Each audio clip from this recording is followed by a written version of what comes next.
New Game Pocket, um podcast do New Game Plus.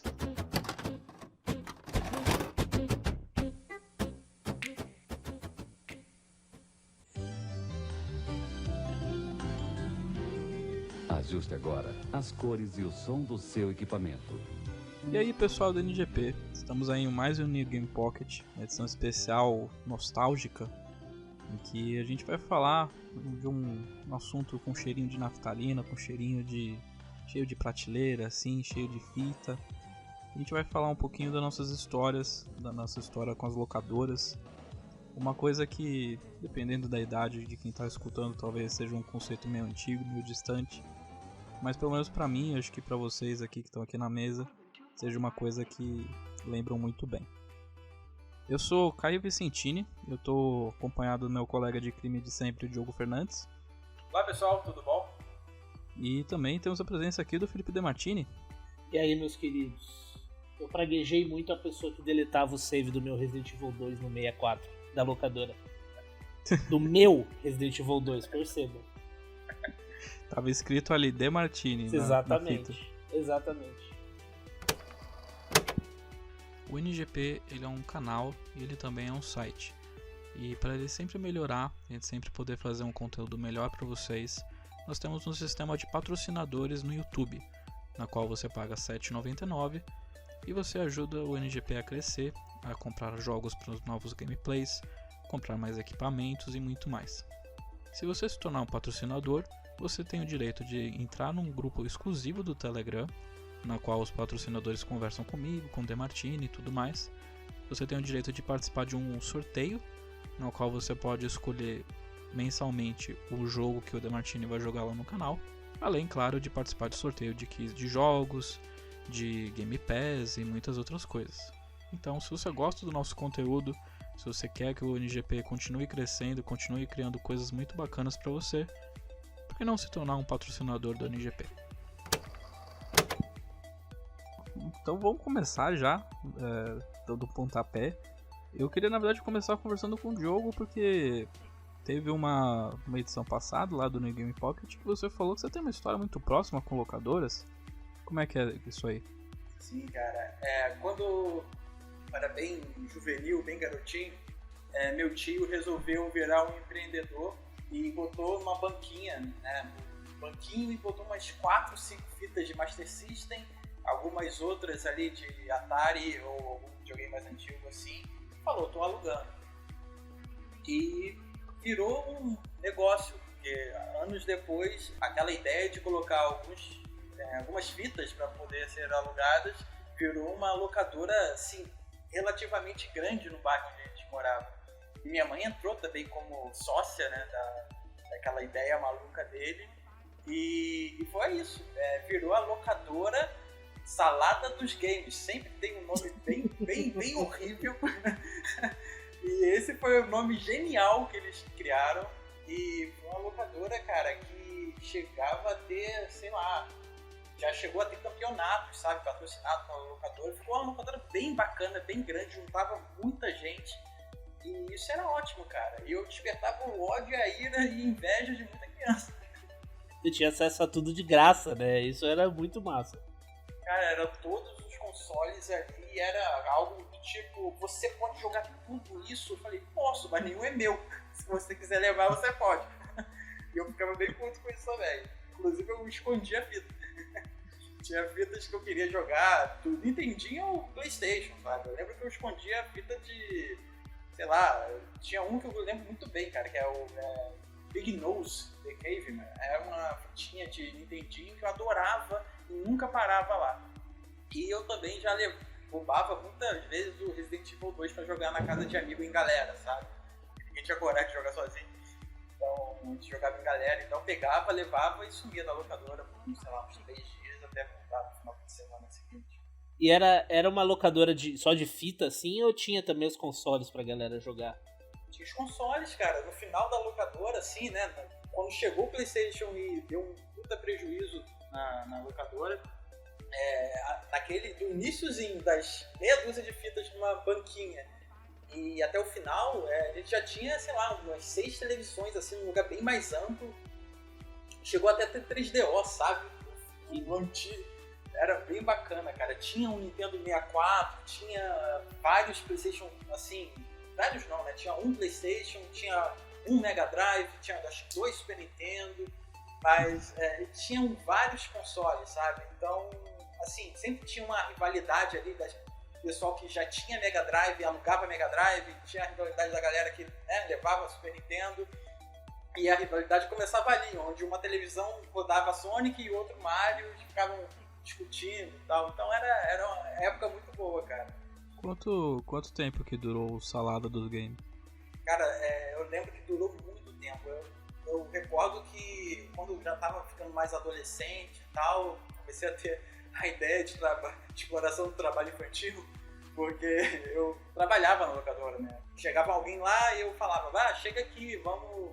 Vai alugar qual? O cara escolhia, né? Tinha aquela... Era clássico, cara. Era capazinha, assim, uma capinha, um negocinho, botando assim, tava vago, e a pessoa escolhia, levava.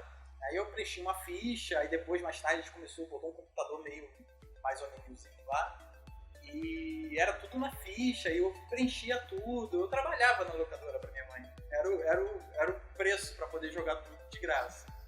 Pode vir de graça, né? Não existe almoço grátis, nem em casa. Exatamente. E foi maneiro, cara. Foi uma época muito boa. Dava pra fazer bastante amizade, sabe? Algumas com óbvio interesse, mas eu conheci muita gente legal. Então foi um período bem, bem bacana ali. Eu cresci praticamente dentro de uma locadora. E isso foi muito bom. A gente sempre tem aquele amigo que é por puro interesse, que é só porque ele tem o último videogame. Cara, eu tinha um amigo que eu até lembro o nome, era Lucas, e todo mundo se juntava ao redor dele porque ele tinha o 3DS. Não o 3DS, o primeiro DS. Sim. Na época que, tipo, todo mundo tava começando pra ir pro Game Boy Advance, ele já tava no DS, assim. E todo mundo se juntava com ele, conversava com ele, mas a gente só queria jogar Mario Kart no DS dele. Mas as locadoras da época, elas davam esse... Eu mesmo, por exemplo, eu nunca tive um Saturno. Mas eu tive contato com o Sega Saturno em locadora. Sabe? O 3DO, Sega CD. Era muito caro e mais do que caro, assim. Tipo, o acesso era muito difícil, né? Então as locadoras davam essa oportunidade de você pagar ali, sei lá, R$1, R$2 a hora e jogar uma coisa que você jamais teria acesso de outra forma. E era tudo muito caro, cara. Eu lembro que meu tio tinha como, né? Ele, minha mãe administrava e ele dava um jeito dele de ir sempre pro Paraguai e comprar tudo aquilo lá, sabe? Ele trazia algumas coisas. Eu lembro quando ele trouxe pela primeira vez que eu segurei um controle sem fio, sabe? Era de Mega Drive, você botava, sei lá, um reator nuclear em cima do videogame e segurava o controle do tamanho, sei lá, um peso horroroso. E nem funcionava direito, você tinha que ficar na reta, assim. Você tinha que ficar bem de frente pra parada. Não rolava. Então, eu consegui, né? Ele comprou isso pra fazer, né, troca, enfim. Então, eu conheci muito desses periféricos, né? Que acabava vindo e nem funcionava direito. Não tinha como saber na hora. O cara dava um preço X pra ele, achava interessante, trazia. Chegava aqui, era uma bomba. Quando eu comecei a ir pra locadoras, era meio frustrante porque, pela experiência que vocês dois tinham, vocês conseguiam jogar os jogos dentro da locadora porque eles tinham TV, tinham console e tudo mais. Na Videonorte não tinha isso, eles alugavam os jogos, eles tinham a prateleira só de Nintendo 64, e era uma época que eu só tinha o PlayStation, porque não vale a pena você ter PlayStation original pra alugar, porque não. Você gastava, sei lá, eu não sei isso, eu não lembro quanto custava um original em 90 e pouco, mas não vale a pena você comprar, sendo que as pessoas compravam por tipo menos de 1/3 desse valor na barraquinha. E daí no 64 eu não tive esse contato com os jogos na locadora, mas eu tive muito com filmes. E eu peguei toda essa transição do VHS, que começou com VHS. Eu assisti o Jurassic Park, que vinha naquela capa que parecia um fóssil. Maravilhosa, sabe? eu tenho essa caixa até hoje, inclusive. Nossa, é muito linda. E eu lembro que eu era criança, eu quebrei essa capa. Porque eu ficava pulando em Da cima locadora dela. ou era sua? A da locadora. Nossa, isso dava uma merda quando quebrava coisa da locadora. Eu lembro que minha mãe me deu um puta esporro porque eu quebrei o negócio da locadora. E eu ficava pulando em cima, eu quebrei, esmigalhei a capa. Caraca. Criança desgraçada. Eu era bem desgraçado nessa época. Mas era legal porque meus pais gostavam de ver filmes. Era uma época de vacas magras, assim. Minha mãe ainda não tinha emprego e tudo mais. Então era muito mais barato você alugar uma fita do que você ir pro cinema, por exemplo. E daí eu conheci vários filmes. A gente tinha uma Panasonic que lia os VHS mais recentes e meus avós me davam fitas, mas era eu que alugava, assim, tipo, tinha a fita dos meus pais, que eles assistiam o Titanic, que era em 2 fitas, porque não cabiam em uma só. E tinha o do Caio, que era provavelmente um filme da Disney, assim. Agora que você falou de filme, eu pensei aqui, provavelmente a minha experiência com locadora começou por causa do gosto do meu pai, sempre gostou de filme. Meu pai é aqueles, assim, que se tá passando um filme pela metade e ele acha interessante, ele para e começa a assistir. Ele gosta de qualquer filme. E eu acho que provavelmente eu comecei a me aproximar das locadoras por conta dele, assim. Que a locadora que a gente ia lá, ela tinha filme e jogo. E aí depois o cara... É bizarro, que é o movimento contrário da maioria das locadoras, né? A ideia era que games normalmente não davam muita grana. As locadoras tendiam a acabar com a parte de games e ficar só com a parte de filmes. E essa locadora era lá em São Vicente ainda, eu não lembro o nome do... O Rameu, eu não lembro o nome de verdade do cara. Mas a gente chamava ele de O Rameu. E eu lembro que a locadora do Rameu acabou com a parte de filmes, porque ele também jogava, ele também curtia games.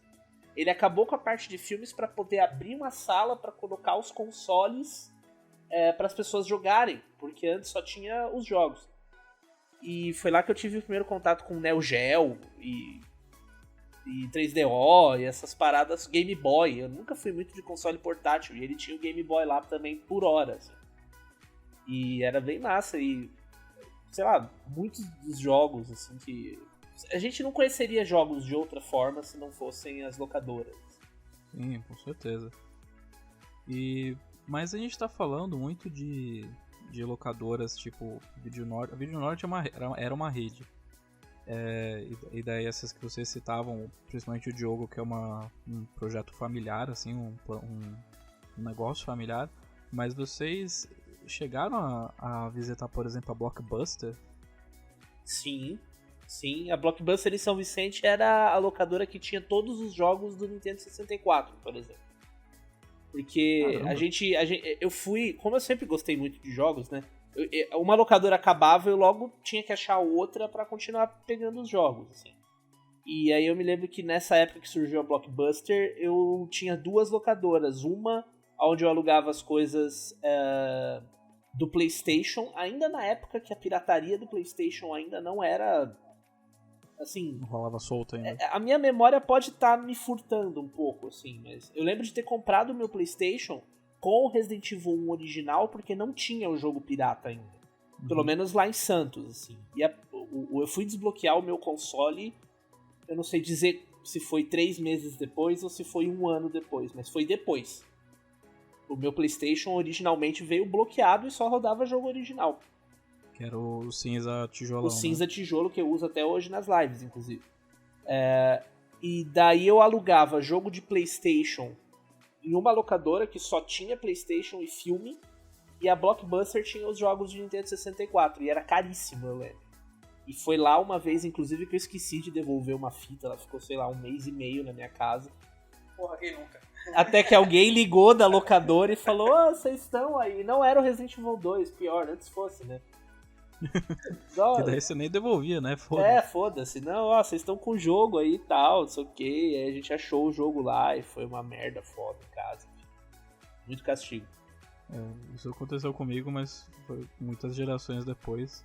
Que, como eu já tinha citado lá no New Game Pocket anterior, Eu tive essa experiência de conhecer coisas novas no PlayStation 3 por causa dos locadores.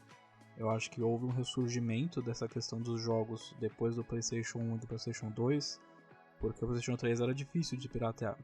Acho que até hoje, tipo, existe uma emulação que está caminhando muito lentamente ainda. Então as locadoras tiveram um ressurgimento assim de alugar jogos de PlayStation e acho que é só PlayStation 3 porque Xbox e Wii era fácil de se piratear. E daí eu conheci Assassin's Creed por causa disso. Eu aluguei o Assassin's Creed 2, que eu gosto muito, é meu favorito até hoje. Mas eu gostei tanto que eu meio que esqueci deliberadamente de devolver. E fiquei acho que uns 2 meses e tive que pagar uma multa bem saudável de R$80 lá pra locadora. Era um jogo praticamente, né? Era mais fácil comprar o Assassin's Creed. Eu lembro desse lance de esquecer jogos e tal, esquecer fitas. Eu lembro que eu aluguei uma vez o Akira, sabe? O anime, de uma locadora. Só que essa locadora, como era locadora de bairro, né? Então tinha essa que era de jogos e tinha uma outra de vídeo que não entrava no circuito uma da outra. Era tipo um acordo de cavalheiros, sabe? Eles eram conhecidos e tal. E eu lembro que aluguei Akira e demorou, sei lá, eu esqueci, né, de devolver. E seria uma fortuna. Eu já via, sabe, puta esporro, uma bronca danada, sei lá o que ia acontecer.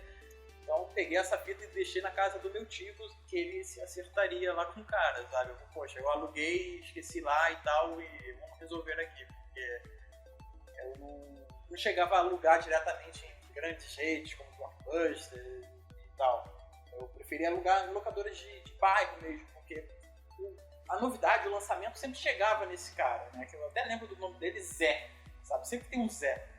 E o Zé, ele tinha as fitas, chegavam as fitas de lançamento. Eu lembro que chegou o Titanic, que realmente com 2 fitas, que inclusive botou a fita errada, porque já começa naquele período, né, no meio lá da Rose, discutindo com o cara, enfim. E ele chegava com as fitas, levava pro meu tio levava lá pra casa, depois o cara botava pra rodar na locadora dele, né? Era um acordo entre eles. E é legal que a gente tá falando assim de pirataria, essas coisas mais de bairro, porque na verdade, pelo menos em São Paulo, e daí trazendo informação pra vocês nesse podcast, eu fiz uma pesquisa que eu vi um documentário sobre a história das locadoras em São Paulo, e elas começaram com a pirataria. Elas começaram comprando, por exemplo, fitas de filmes que não vinham, fitas não existiam assim fabricadas oficialmente no Brasil, e daí as primeiras faziam uma cópia, compravam na Santa Efigênia, que você compra qualquer coisa na Santa Efigênia, se não tem na Santa Efigênia não existe, e daí eles começaram a fazer os locadores. Daí começou a Omnivideo, a Hobby Video, que ficava na zona leste de São Paulo, a própria Video Norte, que daí meio que ocupou o espaço do Blockbuster, porque, por exemplo, eu perguntei pra vocês porque eu não tive contato com o Blockbuster. Eu aluguei acho que 1 ou 2 vezes lá, era uma grande parte em locadora de bairro, e a Video Norte antes deles falirem. Então, e daí eles pirateavam a torto e direito, só que daí os próprios clientes pegavam as fitas e começavam a piratear. Nossa, então, meio que retroalimentava. Como eu fiz isso, meu Deus. Meu pai fazia isso. Eu regravava todos os filmes que eu gostava. Mas assim, uma coisa, eu não sei se é porque eu era pequeno, criança, e a gente não tinha informação nessa época. Eu tenho uma sensação de que o PlayStation foi a primeira vez que realmente existiu uma consciência. Talvez porque as cópias eram tão... Apesar de ter joguinho prensado e tal, as cópias eram tão distantes do original que vinha com o manual. O CD do PlayStation era preto, né, o fundo preto e tal. Assim, eu tenho fitas piratas que vem com caixa, que vem com o manual, fita do Super Nintendo, que ela é falsa. Mas ela na minha cabeça ela é igual, sabe, a original, assim. E as locadoras de games também. O pessoal ia pro Paraguai e também, às vezes, por desconhecimento, ou só por ser mais barato mesmo, traziam as fitas piratas e rodava. Às vezes o máximo que você tinha que fazer era quebrar a travinha do Super Nintendo pra caber a fita Tinha muito japonesa, dessa. sabe? Mas você não tinha essa meio que essa distinção. Era muito raro olhar assim uma fita e falar, essa fita aqui ela é falsa, sabe? Havia uma preocupação em legitimar o mesmo sendo pirata, né? Antigamente havia essa necessidade de que não parecesse um produto alternativo. Sim. Era eram cópias, eram réplicas quase, que o pessoal tem essa distinção, né? Mesmo você vai lá na Santa Ifigênia ou vai na 25 de março, existe uma diferença entre um produto pirata e a réplica. A réplica é pirata, só que é o pirata de boa qualidade. Sim, e nesse próprio documentário que eu havia visto, eles faziam, às vezes, as próprias artes das fitas. Eles faziam as próprias descrições, eles às vezes viam o pôster, tiravam foto e faziam a capa do VHS. Então, e isso que você estava falando das fitas, eu acho que até senti um pouco disso no início do PlayStation 1. Porque eu tinha alguns CDs de PlayStation obviamente falsos, porque a gente não tinha condições dos originais. Mas eles, tipo, a prensagem era papel couché, a prensagem do CD parecia muito um CD original. Eu lembro que recentemente a minha namorada viu, eu até hoje tenho esses jogos, ela olhou meu porta PlayStation, aquelas bolsinhas de CD que todo mundo tem, né? No PlayStation, todo mundo tem essas bolsinhas de CD. Daí ele olhou, nossa, quantos jogos originais você tem? Tipo, não, eles são jogos falsos, só que eles foram muito bem feitos. E daí, nessa questão das fitas, daí começou realmente a quererem fazer uma legitimação do mercado. E daí começou a diminuir essas fitas piratas que tinham, essas gravações, abre aspas, clandestinas que tinham. E começaram a ver as empresas oficialmente, a Paramount, a Fox, Disney, etc. para fazer as fitas originais, que era aquela CIC. Alguém lembra de quando pegava uma fita? Tinha o Rubens Evaldo Filho. Sim, ele fazendo críticas sobre os filmes, né? Sim. E daí começou um movimento mais legítimo das locadoras. Só que daí logo depois começou a chegada do DVD, né? Que foi mais ou menos na década de 90, junto com o PlayStation. Que daí meio que foi o começo do fim, por assim dizer. Mas eu acho que as locadoras de filmes, elas sobreviveram muito mais do que as locadoras de games. Elas duraram muito mais tempo. E eu arrisco, não, assim, por exemplo, a última locadora de Curitiba, que é uma capital, fechou ano passado. A última locadora de filme. A última locadora de games, eu não sei, faz muitos anos, mas as de filmes resistiram. Eu arrisco dizer que foi o streaming que matou as locadoras, não foi o DVD. A internet, né? Porque daí no final dos anos 90 você começou a ter uma internet um pouco melhor. No Brasil talvez nem tanto. Acho que a sobrevida das locadoras veio também porque a internet demorou para chegar no Brasil em relação aos Estados Unidos. Porque banda larga, assim, no início dos anos 2000, eu posso estar falando merda, mas era algo inexistente ainda, né? Era algo praticamente que era um mito. Você não via banda larga para isso, só via a discada. E era possível piratear com a discada, mas era muito difícil. Mas eu acho que a pirataria online, ela ainda tá um pouco restrita à bolha, sabe? A nossa galera jovem que sabe mexer. Você pega o pessoal mais velho, e principalmente na cidade de interior, onde as conexões não são tão boas até hoje, assim, você ainda tinha muito disso, assim, da locadora e as pessoas mais idosas, mais velhas, indo alugar filmes. Eu falo pela minha família mesmo. Meu pai alugou filme. Eu parei de alugar filme sei lá quando. Sei lá, faz mais de 10 anos, assim. E eu me lembro do meu pai alugando filme até bem recentemente, até eu pegar o Netflix, assim. E mostrar pra ele, e eu lembro dele ficar... como se eu estivesse apresentando um novo mundo pra ele, assim. Pô, eu pago R$30, ele nem paga, que ele usa a minha conta. Eu tô pagando e você pode assistir todos esses filmes quantas vezes você quiser, tudo de graça. E pra ele foi tipo... Sabe, meu Deus. Foi igual quando eu mostrei o Last of Us pra ele. Quando eu mostrei o Last of Us pra ele também foi a mesma coisa. Ele ficou pirado. Falou, meu Deus, é outro mundo isso daí. Eu tô vendo uma coisa fora da realidade. Assim. Sim. Com meus pais também foi assim. Eu queria perguntar pra vocês, na verdade, antes de contar meu caso. Quando que foi que daí chegou o PlayStation, chegou o DVD? Quando foi esse último contato que vocês tiveram com uma locadora, assim, que vocês saíram de casa e falaram: hoje eu vou alugar uma fita, um jogo, um filme, assim, DVD ou em Blu-ray? O meu foi em 2004 ou 2005. Foi quando eu me mudei pra São Paulo. E Sério? ainda em 2004, 2005 eu ainda tava alugando DVD. Porque eu me lembro de ter, tipo, eu me mudei e tal, e aí eu fui procurar uma locadora perto de onde eu morava e não tinha. E a Blockbuster mais próxima era, tipo, a mais de 1 quilômetro de distância. Assim. E... Tipo, tinha que pegar um ônibus pra alugar. Não, nem tanto, mas era uma caminhada boa. Sei lá, mais de 1 quilômetro, assim. E daí eu lembro de ter alugado o filme 2 ou 3 vezes nessa Blockbuster e depois falado, acho que eu preciso dar outro jeito. Aí eu comecei a trabalhar e peguei banda larga em casa. Aí eu comecei a fazer uso da locadora do Barba Negra, né?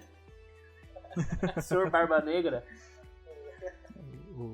Os ouvintes do MDM chamam de locadora adulta porque era o cara do podcast que falava que locava, mas ele baixava. Então, assim. é a locadora do Ultra, então, exatamente. Eu fiz ficha na locadora dele e desde então...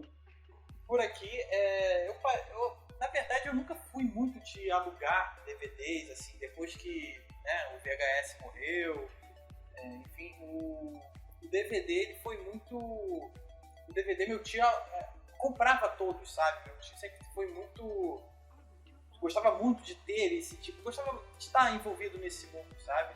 E toda vez que saía alguma coisa, de alugar, alguma coisa assim, ele tinha.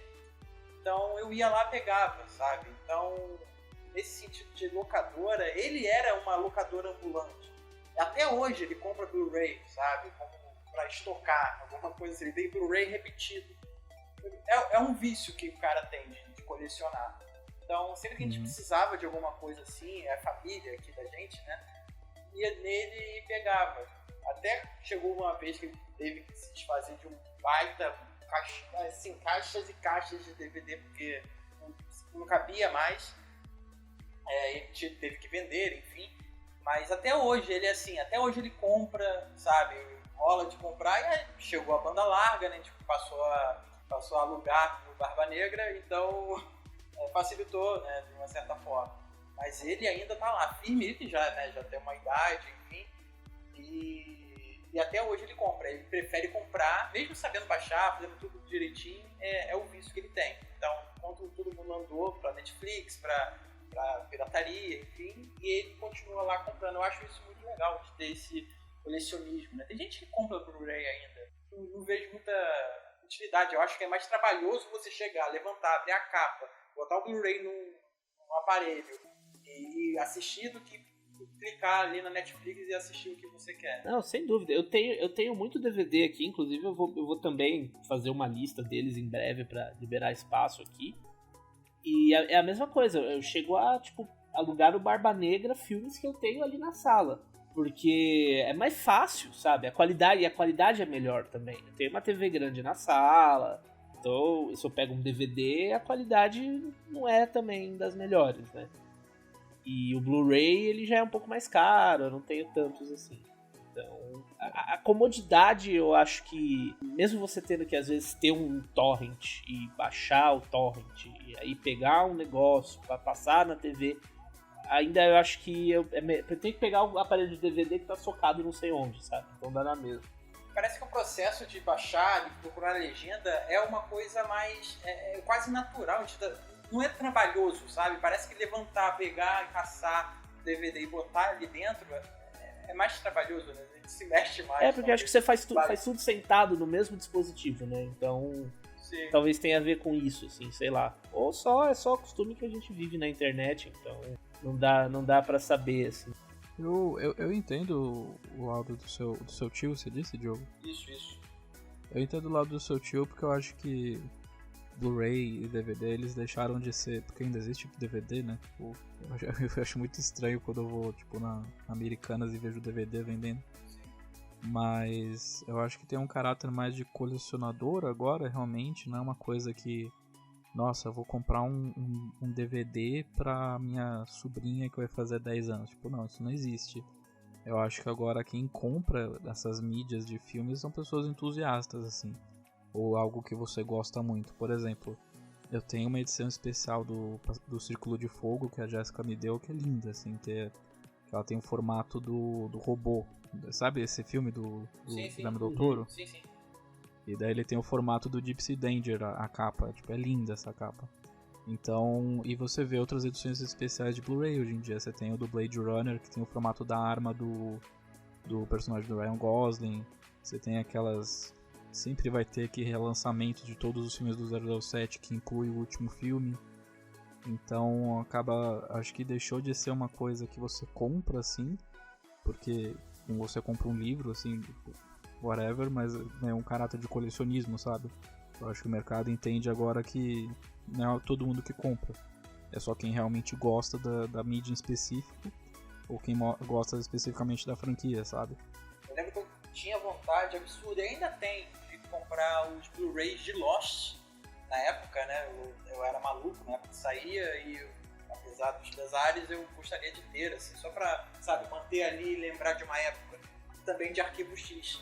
Então, eu acho que comprar esses Blu-ray ou então o próprio DVD é mais pra remeter a um passado que a gente via e gostava muito e poder ver como se fosse um troféu ou então um action figure, alguma coisa assim, olhar e lembrar, do que propriamente botar no aparelho e assistir.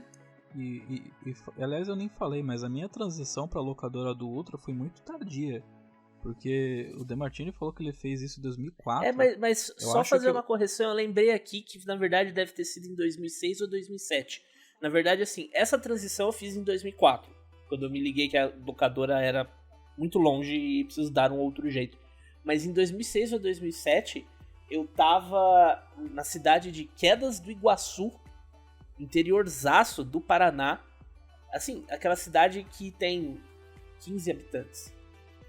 E lá... Aquela cidade que você atravessa a rua, você conheceu. Exatamente. E lá nós alugamos filme. Nós fomos numa locadora de DVD e alugamos DVD pra assistir no final de semana. Mas ainda assim, com essa correção, eu fiz essa transição muito tardia. Eu acho que a última vez que eu fui pra uma locadora pra alugar um negócio, e eu só parei porque a locadora fechou, foi em 2011, 2012. Eu lembro que o PlayStation 4 tava pra chegar e era porque meus pais eles se recusavam assim a fazer o salto, porque eu já baixava na época filmes. Eu conheci, por exemplo, Evil Dead, baixando a trilogia inteira. Eu conhecia os filmes do Tarantino, baixando moleque colegial que começa a ver filmes violentos, sabe? Mas aí, por exemplo, Psicopata Americano era um filme que eu passava às vezes na TV, eu nunca vi inteiro. E eu não achava uma versão boa pra ver. E eu tinha uma locadora meio alternativa aqui na Zona Norte, que era a Explosão Vídeo, que eles tinham uns filmes meio pesados assim de terror dos anos 80, e eles tinham Psicopata Americano. E eu lembro que isso foi mais ou menos 2011, 2012, que foi a última vez que eu tive realmente contato com as locadoras, porque eles fecharam logo depois. E... na verdade eu queria perguntar, vocês conhecem alguma locadora que ainda está aberta hoje em dia? Pois é, a última locadora de Curitiba, ela fechou no ano passado. Eu fui conhecer ela porque ela ficava... Quem acompanhava os gameplays aí sabe que eu tive um problema na coluna, e ela ficava no caminho da minha acupunturista. E eu passava de Uber lá e olhei, a primeira vez que eu vi, falei, nossa, uma locadora aqui, uma locadora gigantesca. E aí uma das vezes eu cheguei a descer ali pra dar uma olhada e tal. Mas só olhei assim, tipo, nossa, as locadoras ainda existem. E ela fechou aí em 2019. Mas, sei lá, eu não vi uma locadora há muitos anos. Aqui desse lado, eu moro no interiorzão do Rio, sabe? Então, na estrada pra vir pra cá, eu encontro locadoras hoje. Só que é aquele corredorzinho, sabe? Com algumas prateleiras e um aspecto bem triste, de vazio, sabe? De ninguém ir lá, porque não precisa manter, é como se fosse o cara tá lá sentado, ele fica ali vendo uma televisão, enquanto se alguém quiser passar lá, ele consegue alugar alguma coisa.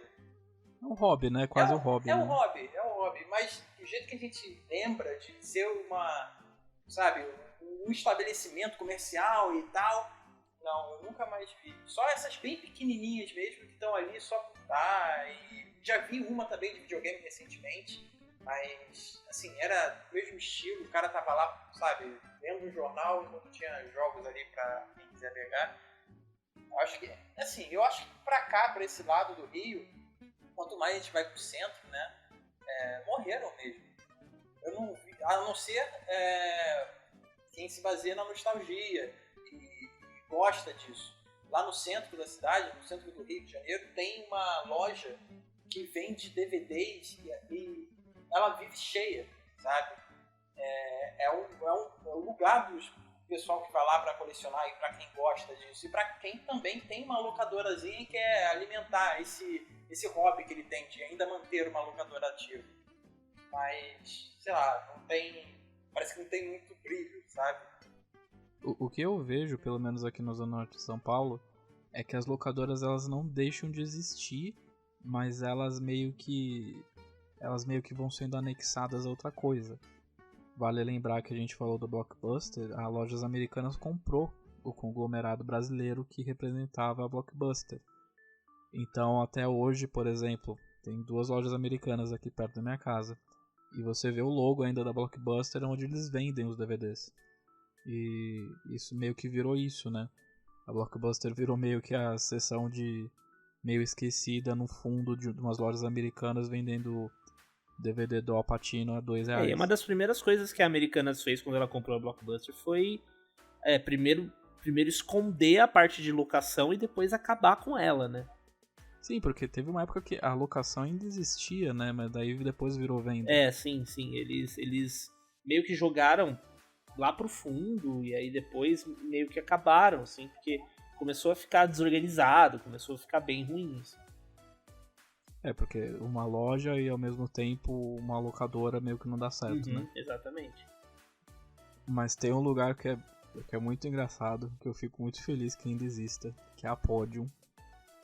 Que eu alugava. Eu parei de alugar porque eles sempre tinham Blu-ray e DVD tudo riscado. E era uma merda de tentar ver os filmes, porque às vezes eu tinha que trocar com eles. Mas eles fecharam o lugar deles e se mudaram para outro.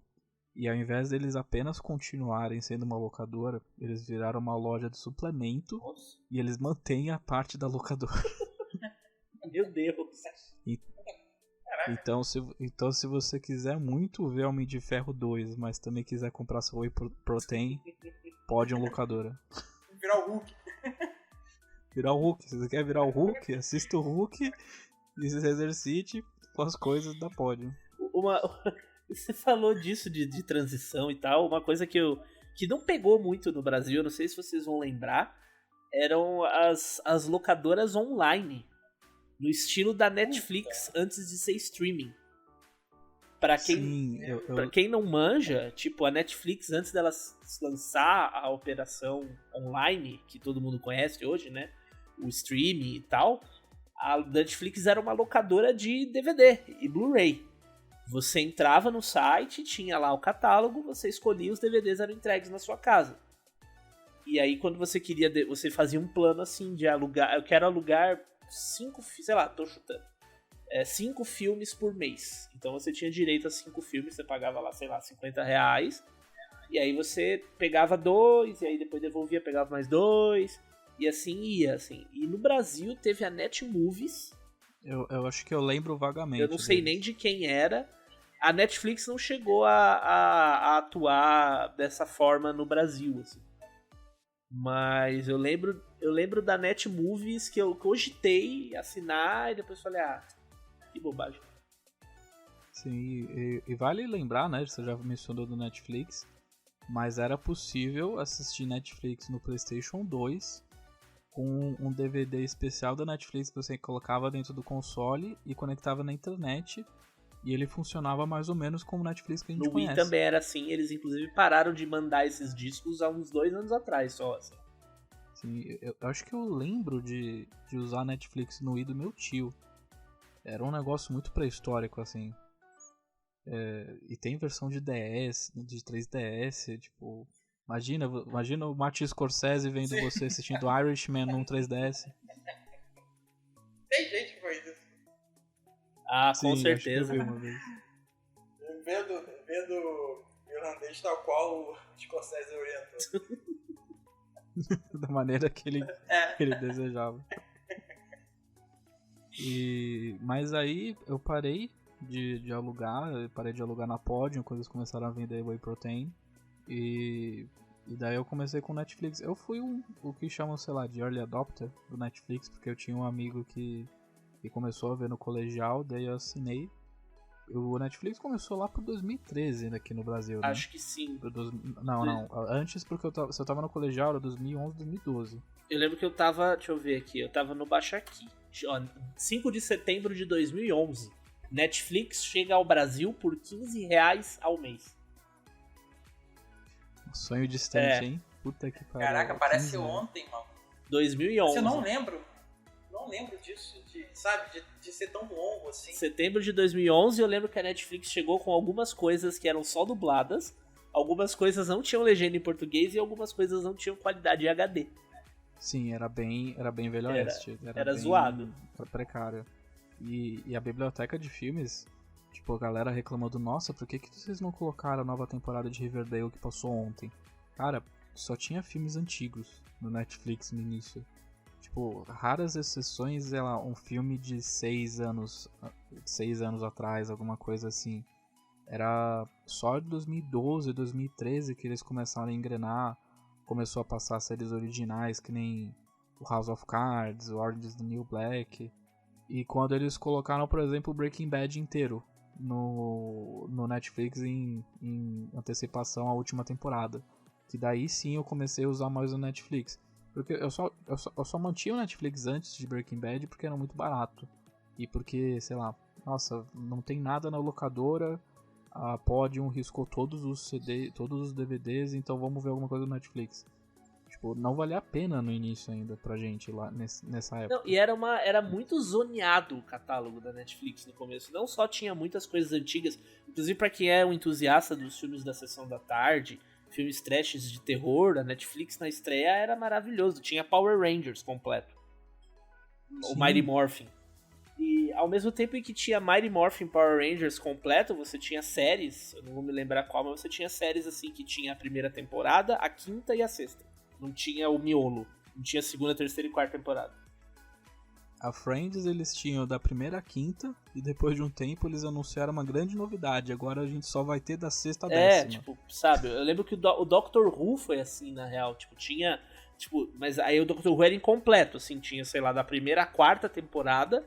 Aí depois eles colocaram o resto, assim. Mas eu lembro de você pegar filme pra assistir e vou assistir isso aqui. Ah, não tem legenda em português. A parada no Brasil, sabe?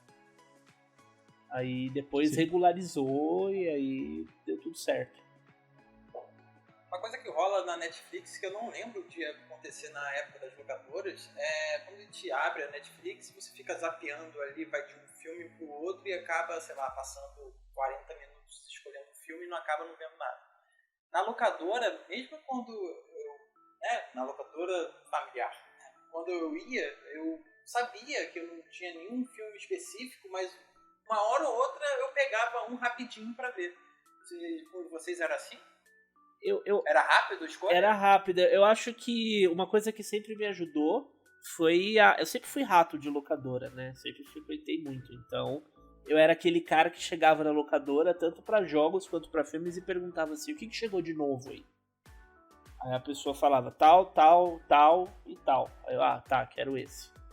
Isso me ajudava muito. E acho que a própria disposição física das coisas na locadora, de você ter aqui lançamentos e você tem que andar pro outro lado, acho que isso ajudava a orientar a cabeça, além da quantidade de opções, né? Que era, mesmo nas locadoras grandes, em comparação à Netflix, que entra toda semana, tem 10, 15 coisas novas assim, entrando. Acho que isso ajuda também. Sim, e tinha também, não sei se vocês, acho que é uma coisa muito específica minha, mas tinha revistas de locadoras. Sim. Isso na época do auge, assim. E daí eles anunciavam as grandes novidades que vão chegar em DVD, as grandes novidades, isso no final, em chegar em Blu-ray. E daí você acompanhava o que ia sair, né? Porque antes do streaming, você tinha que ver o que ia sair logo em DVD. E essas revistas tinham essa função de avisar isso. E daí você chegava, por exemplo, no Vídeo Norte e perguntava: ah, chegou o Homem de Ferro em DVD? Não, só todo mundo alugou. Tipo, eles compram 10 cópias e tem uma galera que vai de manhã pra pegar tudo. E normalmente é mais caro, tipo, é R$10 por 2 dias, alguma coisa assim. Eu era uma dessas pessoas que os outros clientes da locadora odiavam. Na locadora que eu alugava em São Vicente, tinha um esquema que os filmes tinha o lançamento e o lançamento 24 horas, que eram os lançamentos da semana, assim. O Homem de Ferro. E aí você tinha que devolver o Homem de Ferro até as 8 horas da noite, porque a locadora fechava às 9. Então era justamente pra você tinha um dia pra assistir, se alugava, tinha que devolver no dia seguinte até as 8 horas da noite, pra dar tempo pra outra pessoa pegar antes da locadora fechar. E eu era uma dessas pessoas que ficava na locadora esperando as pessoas chegarem pra devolver os filmes, lançamentos, pra pegar. E daí tinha aquele, por exemplo, se você alugar acumulativo, se você alugasse 6 filmes, por exemplo, você ganhava mais tempo e ganhava um desconto maior. Uhum. Meus pais faziam isso pra, tipo... E a gente realmente era muito rato de ficar vendo, às vezes, 2 filmes em sequência, 3 filmes em sequência, e a gente alugava 4 filmes. Sim. Então, por exemplo, era 3 filmes pra eles verem no fim de semana e 1 filme pra eu ver. Então, isso funcionava muito bem, que a gente economizava bastante dinheiro e via bastante coisa. Sim. Eu lembro dessa fila, ela foi bem longa, na época que saiu Um Perdido. Essa fila demorou pra correr, cara. Eu nunca conseguia pegar ali na locadora do Zé. Então era complicado achar.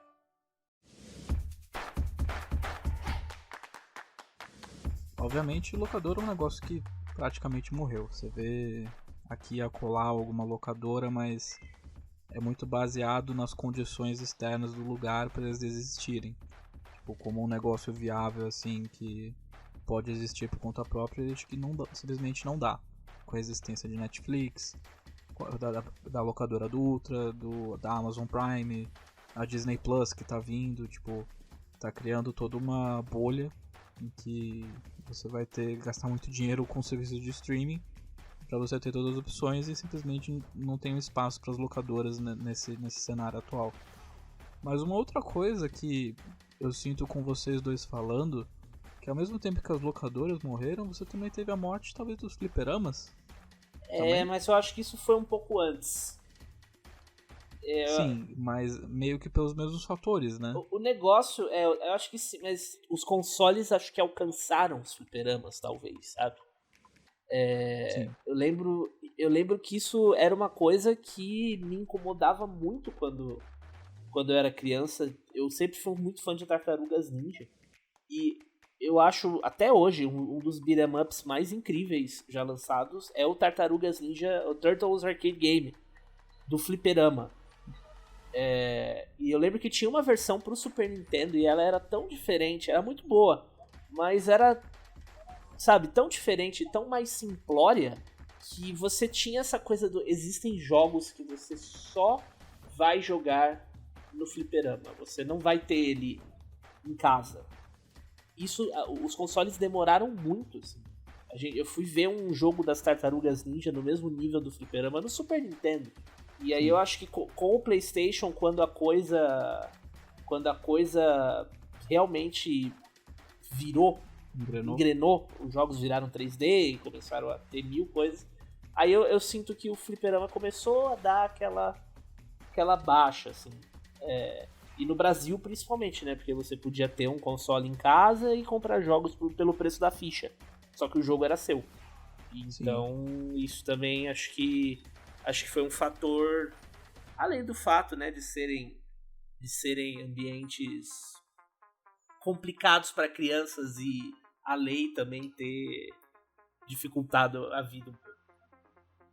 Sempre tinha um cinzeiro, né, nos fliperamas. Então, não, porque o fliperama de shopping era o fliperama Nutella. O fliperama de verdade... Aliás, ainda existe Lords em São Paulo? Existe, foi ano passado lá, Então, ainda o existe. fliperama de verdade era o fliperama Lords, aquele lugar escuro, esquisito, com cinzeiro. O de shopping era a parada light, assim. Eu lembro uma vez que eu chamei um amigo meu, tipo, de infância assim, vamos num fliperama? E a gente sempre ia em fliperama de shopping, né? Mas naquela época eu já conhecia a Lords. Eu falei, vamos num fliperama da hora que eu conheço lá no Tatuapé. Ele falou, vamos, a gente foi de noite. Fliperama diferenciado. Fliperama diferenciado, fliperama de artista. Daí ele ficou horrorizado, cara. Que ainda existe aquela cultura da galera que fica miguelando, fica olhando você na cabine e ver quando você morre pra já entrar na sua vez, sabe? Sim, chegava a molecada pondo ficha pra bater o contrinha, pra te tirar da máquina. Bota a fichinha pra reservar, já tipo, o próximo sou eu. Exatamente. E daí ele ficou horrorizado, assim, ele falou, nunca mais eu vou com você nesse lugar. Aquele, deixa eu vencer ele pra você. Aí vencia, jogava o jogo inteiro, você ficava, caraca, eu ganhei. Só que o cara ganhou, né? Você não jogou nada. Exatamente. Sim.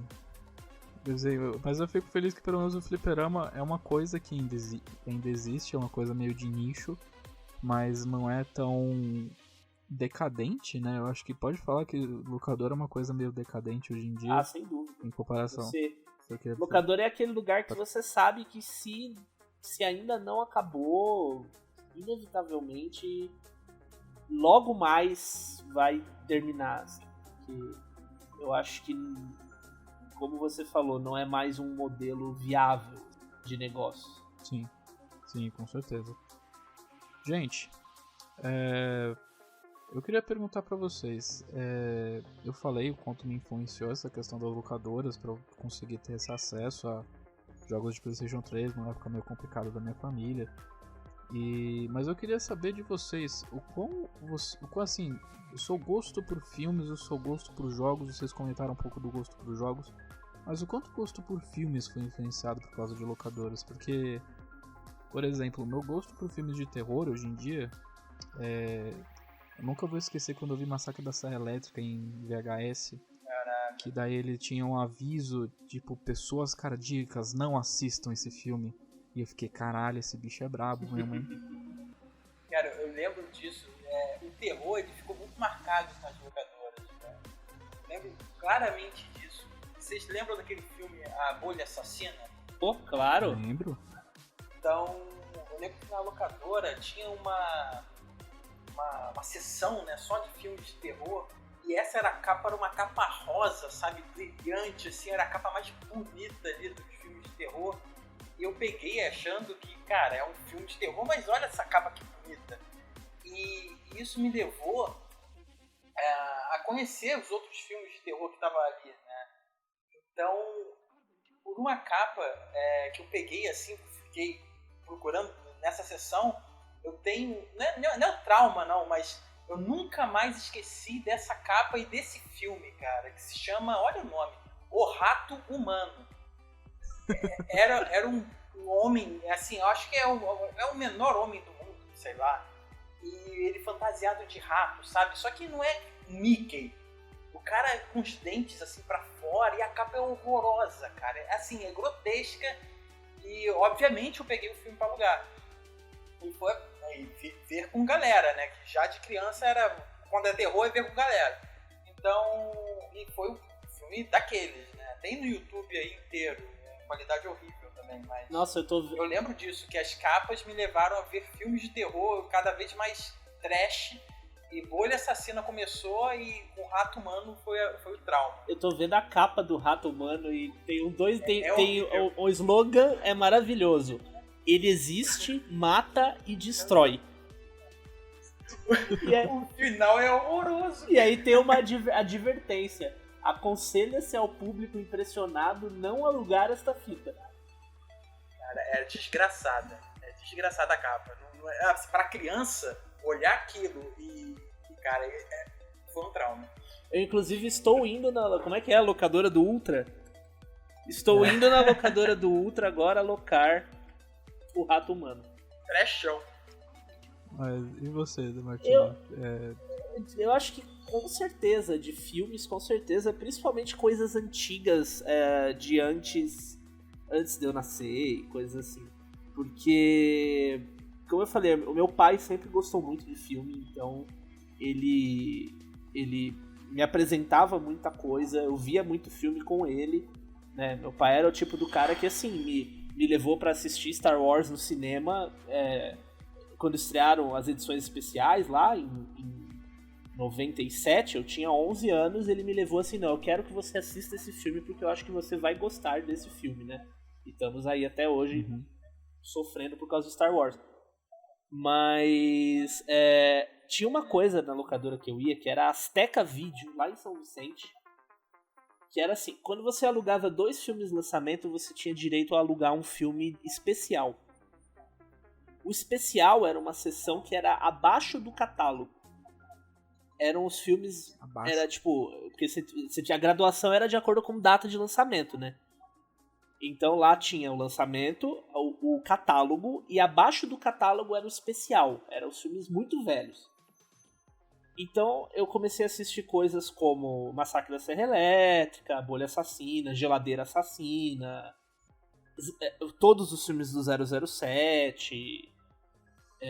sabe, coisas que eu acho que eu não teria um contato se não fosse de outra forma. Eu tinha direito a pegar esse filme de graça, então eu ia na sessão e, sei lá, pegava o que eu achava interessante ali, entendeu?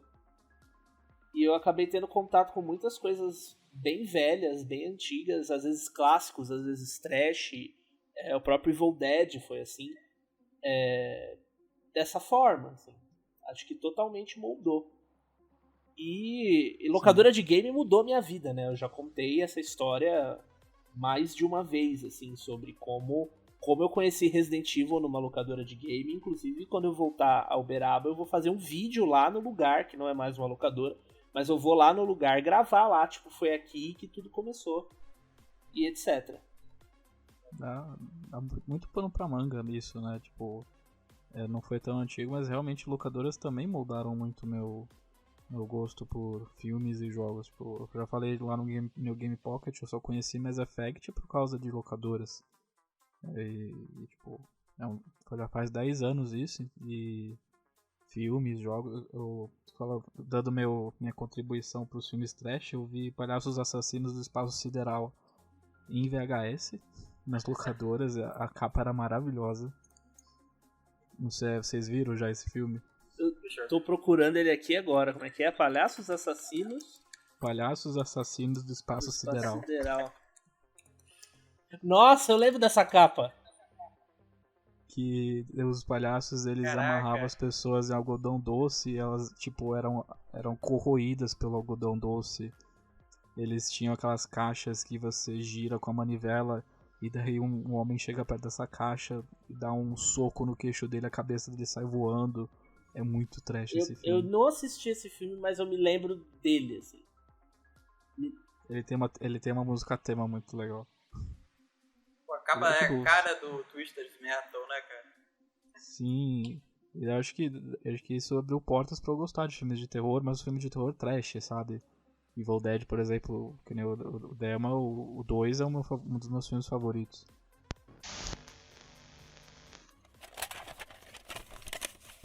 Mas ainda existe um resquício dessa, além dos fliperamas, que é uma coisa que, pelo menos aqui em São Paulo já tem bastante, que são os bares temáticos de jogos, que você aluga um console, um jogo, por algumas horinhas, e daí você pode bater um papo, beber e jogar um Mega Drive, bater um Super NES. Vocês já foram num lugar como esse? Aqui em Curitiba tem um assim também. É o Geek Burger. É interessante, mas eu acho que aí a vibe já é outra, né? É um meio que pega um pouquinho desse nicho de locadora, mas acho que é uma coisa meio nostálgica, né? Ele se abastece assim desse pessoal que gosta de se juntar pra jogar, mas às vezes não tem o console, né? Sim. E tem também os bares que exibem filmes, né? Também entra. Acho que entra meio que nessa mesma ideia diferente de você não ir no lugar pra conhecer o jogo ou pra assistir o filme, mas pra você ter aquela experiência com mais pessoas ou compartilhar, que é uma coisa que a gente perdeu um pouco, eu acho que com os jogos multiplayer, principalmente, aí tudo online, né? Você não joga mais com o seu amiguinho. Sim. E você, Diogo? Aqui no Rio, cara, é muito carente de bar assim, temático. Então, por aqui eu nunca vi, nem acabei nunca indo. Mas eu sempre quis ir, cara, nesses bares que sempre tem uma mesa no Super Nintendo ali pro pessoal tirar aquele Superstar Soccer, sabe? Então, jogar um futebol, jogar qualquer Mario ali, cara, eu nunca vi por aqui. Já procurei. Mesmo na capital, é assim? Tipo, mesmo no Rio? Cara, o Rio é muito topperson, sabe? Então, é muito difícil você ter uma coisa voltada para um nicho desse. Eu já procurei, cara. O que eu acho aqui é uma hamburgueria que tem, sei lá, board games, sabe? Pra jogar, mas um videogame na mesa, com TV, cara, nunca imaginei. Pelo menos por aqui, né? Sei lá, algum resquício do Rio talvez até tenha. Mas, pelo menos no centro da cidade, até naquela zona sul ali, eu nunca vi. Caramba. É difícil ter isso em cidades mais do interior, né? Às vezes é uma coisa meio de cidade grande que você vê, sabe? É meio difícil. Tipo, eu visito minha namorada na cidade dela e não tem muito dessas coisas mais alternativas, esses rolês que tem em São Paulo, por exemplo. São Paulo né? É São Paulo.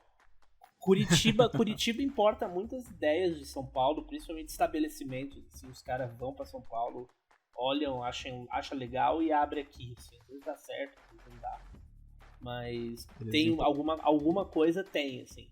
Eles importam linguajar também? Você é um curitiber? Não, aqui é... Não, eu ia falar bobagem, ia falar Coxa Branca, mas Coxa Branca na verdade é o torcedor do Coritiba. Mas tem diferença. não, mas aqui tem o Batel Sorro, que é o bairro chique. Que eles colocaram Sorro no final. As coisas legais não ficam no Batel Sorro. E é isso aí, pessoal. Espero que vocês tenham curtido essa viagem nostálgica que a gente teve. Eu, pelo menos, gostei muito. Porque eu tenho um carinho muito grande por locadoras e fico até triste que a Video Norte fechou. E eu queria agradecer a presença de quem tá aqui na mesa. Obrigado, Dema. Obrigado, Diogo, por comparecerem aqui comigo. É nóis. E obrigado por ter assumido esse projeto. Muito obrigado. Não, relaxa.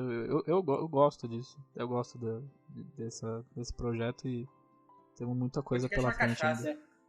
Podcast é uma cachaça, cara. É muito bom. É muito bom mesmo. E, Diogo, onde o pessoal pode encontrar o NGP nas redes sociais?